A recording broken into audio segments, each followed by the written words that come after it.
So, darkness falls on the night of April 23rd. The Chinese attack will resume, and this time the attack will fall on B Company, whose hill was just behind the hill C Company, which is the ridgeline up on my left. And the fight for B Company will be particularly nightmarish because, unlike all the other Gloucester positions, B Company's hillside actually had tree cover on it. That means when the Chinese mortar rounds were coming in, they would hit in the trees, there'd be an airburst effect, and the shrapnel would pour down on the men in the trenches. And again, as per our earlier stands, close range fighting, automatic weapons, hand grenade combat, fighting range of about 20 meters. The fighting was particularly close range in the front of a trench of a Gloucester named Frank Carter. He was in a trench with a corporal and with his best mate, and he had a Bren gun, an automatic weapon. And they were covering a re-entrant that the Chinese were assaulting up. And Carter said that as the Chinese were coming up, he was firing the Bren gun, burst fire, brr, brr, brr, and the Chinese bodies, because of the escalator effect, were starting to pile up in the re-entrant. So he was literally mowing down the Chinese and their bodies were piling up. As this was happening, fire was incoming, there were flashes, a huge amount of oral and visual disturbance, extremely traumatic situation. And in a pause in the firing, suddenly a shot rang out and the corporal next to Frank was hit and went backwards, being shot through the head. So a Chinese marksman had clearly spotted this position that was holding up the advance and was bringing it under fire. So Frank Carter, the guy next to him, squatted down in the trench, weren't really sure what to do. And Frank's mate says, "Frank, I think I see him." Looked up and again, crack, head back, again, headshot. So Carter said, "Here I am in the trench, one man dead next to me, another man dead next to me, what am I going to do?"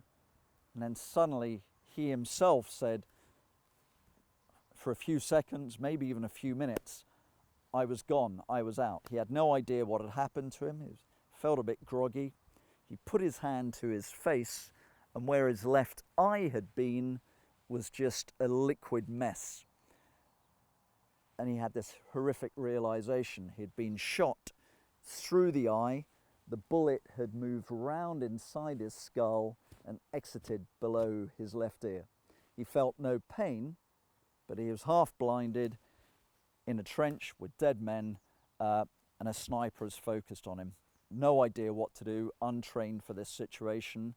And then just out of his working eye, he saw a movement in the pile of corpses to his front. And he saw some sort of flash from a flare up above, a flash on metal or glass. And he realized the sniper, the marksman, had tunneled through the corpses of his comrade, put his rifle barrel, again, through this pile of corpses, and was sniping from close range. So Frank, again, had seen this flash of the rifle barrel, just picked up his Bren gun and fired an entire magazine into this pile of corpses and killed the sniper. Quite a frightening situation to be in. Wasn't sure what was going to happen next. The trench to his left, he couldn't hear any movement or noise from. And then suddenly the Chinese were running over his head.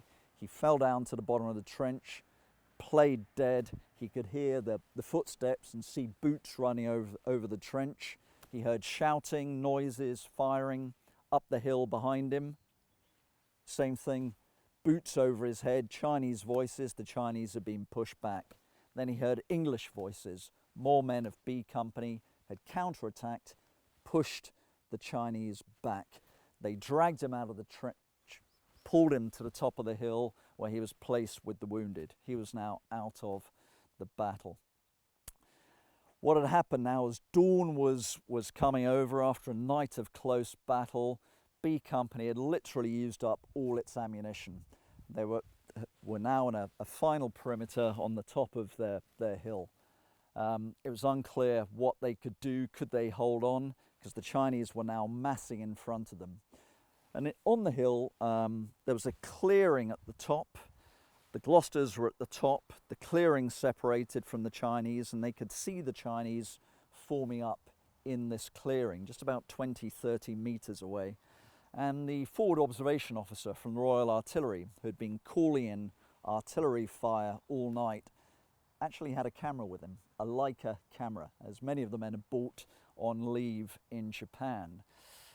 And he recalled that as he looked down at this, the Chinese forming up, he wasn't sure what was going to happen next, so he just pulled out the Leica and started shooting pictures of the Chinese directly to his front. And this is extraordinarily rare in combat photography, for a friendly force to shoot actual images and pictures of the enemy force. So extraordinary pictures. But he stopped shooting, and he was told by Major Harding, said to the survivors of B Company, "Men, we've got no ammunition. We've got to break out of this position. We've got to try and make it to the rest of the battalion up on Hill 235. We're going to charge through the Chinese." So the men, most have had no ammunition, prepared themselves. Then with an order, they all went charging down, literally ran through the Chinese, who were still forming up for their own assault, broke through them and went scrambling down the slope across this area, through the vehicle park, on the way up to Hill 235. Newcomb, who was the Royal Artillery officer who had been shooting the Chinese with his camera, was running pell-mell. There were two Chinese chasing him. He came to the edge of a little cliff. It was about 4 or 5 meters high. Nothing else to do. He jumped down the cliff, was okay, turned around. The Chinese above him were looking down at him. He looked at them, gave them both the finger, and continued running, scrambling down the hillside until he came to a Chinese soldier at the bottom, pointing his burp gun at him.